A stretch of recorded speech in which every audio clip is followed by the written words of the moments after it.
ska man föra surf.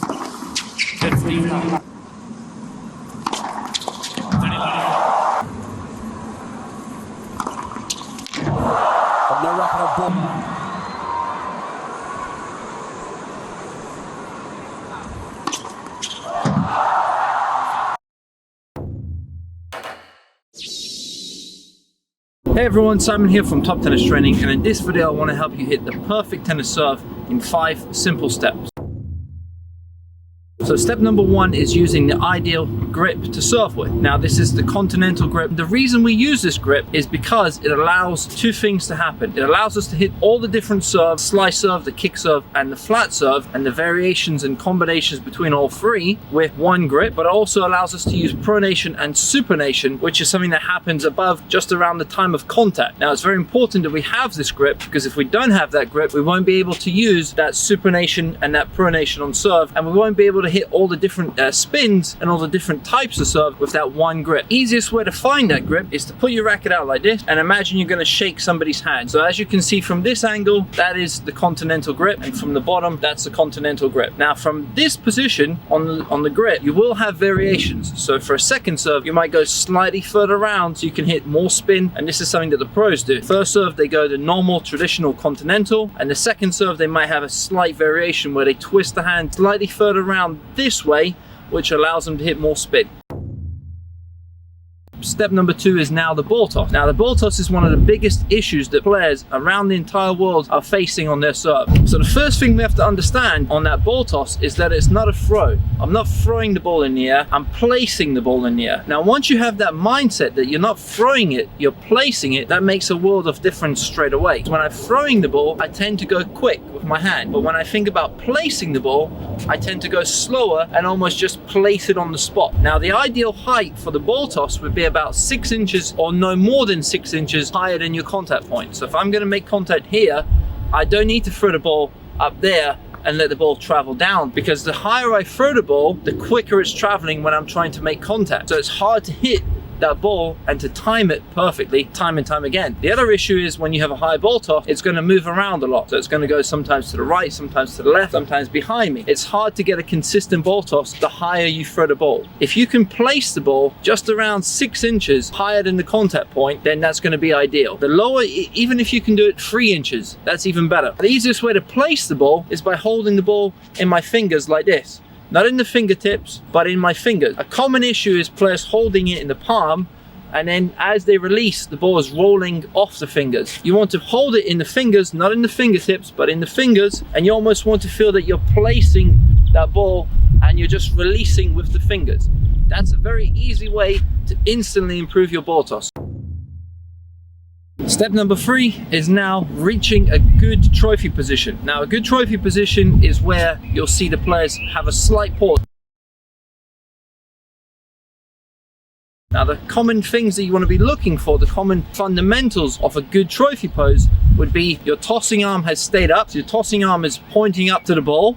This is to help keep the upper body balance, but also to allow this shoulder over shoulder to happen. The left hand goes up and my right shoulder starts to drop. So my right shoulder starts to go down when my left shoulder starts to come up. So in the trophy pose, my right shoulder is going to be lower than my left shoulder, and later on in the serve, it's going to have that cartwheel shoulder over shoulder. And I've got the racket in about a 90-degree angle in this hitting arm. So in this position from here, if I drop the right shoulder and lift the left shoulder, it's going to look something like this. So the tip of the racket would be pointing up to the sky, just like I was going to throw a ball. So if I was going to throw a tennis ball, I'd reach a position similar to this, where I'm going to go from that position. I wouldn't go from here, and I wouldn't go from here. This is the exact same thing that we want to do on the serve. So the easiest way to find that trophy pose, and easiest way to find an ideal one, would be if you start off with both hands like this. You bend this hitting arm to about a 90-degree angle, and from here I now just drop my shoulder. So I've got that tilt, I've got the shoulder over shoulder, and I've also got a perfect throwing position in my hitting arm. Now from here, I also want to use my legs if I can. So some players, they email us and they say, I'm an older player and I don't have the power to use my leg. That's okay, but if you can use your leg, then you definitely want to, because that's where the energy starts. So the explosive leg drive, that goes through the legs, into the trunk, up through the core, all the way up into the shoulders, and then finally into the arm and then into the racket.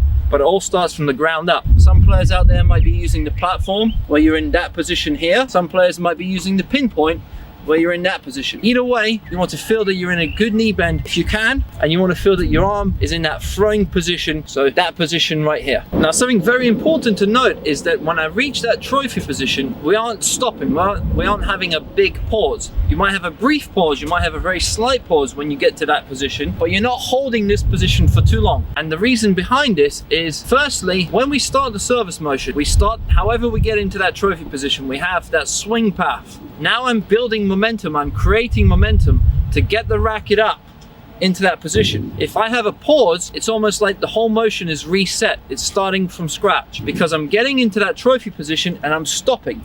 So it's almost like this part, there's no reason to have that part. I might as well serve right from that position. The other thing is, the longer I stay in that knee bend, the more power I'm losing from the legs. Now, if I were to jump and I were to jump as high as I could, I wouldn't go into the knee bend and stop. I'd go down and I'd come straight up. And that's the exact same thing we want to feel we're doing on our serve. The more explosive we can make that, the better for our serve. And step number 4 is using pronation on your serve. So prior to contact, we've reached that trophy position. The legs will drive up. The energy then goes through the trunk into the shoulder. Now the racket starts to drop.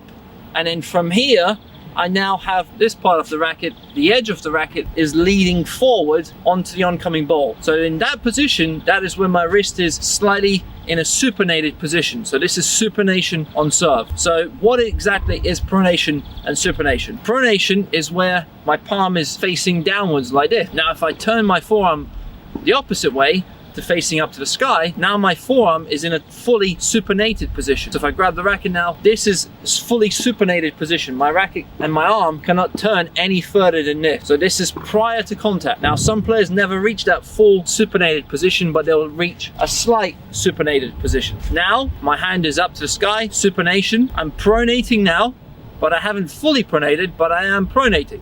So I'm pronating, now I've reached a kind of medium zone, and now I fully pronate, where the palm is fully facing to the ground. So on the serve, it's going to be like supination, I'm pronating now, but I haven't fully pronated at contact, and after contact, I fully pronate. So once again, supination, and then fully pronated.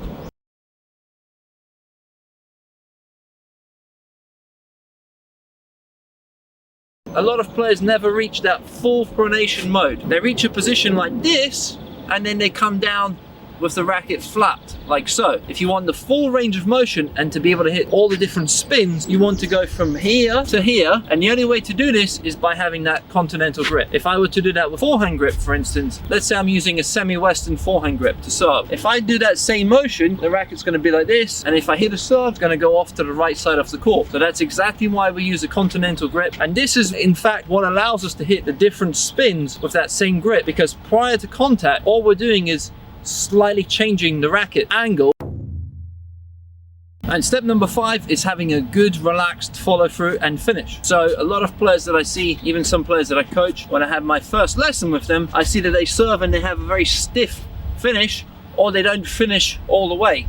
Now if you look at most of the top players, they all finish, for the right-handers, most of them finish around their left hip with the racket head. So they're going from contact point, pronating, and then they're coming down in that relaxed fashion. Now, what this does is it allows the body to relax the arm in the most natural way. If I were to throw a ball and I was to stop like this, that's a lot of stress on my shoulder and on my elbow. If I were to do that with a serve, it's the exact same thing. There's a lot of stress there. I want to be able to hit, still accelerate through the contact point, but then relax in a nice way at the end of the serve. I'm not doing this, but I'm allowing it to happen in a relaxed way. This will save you from getting injured, hopefully, and this will help you to accelerate through the contact point and give you a better serve. So here's a brief recap. We have step number 1, using the continental grip. Step number 2 is having a good ball toss. Step number 3 is reaching a good trophy position, not pausing there. Step number 4 is using supination and pronation during contact. Step number 5, having a good relaxed follow through.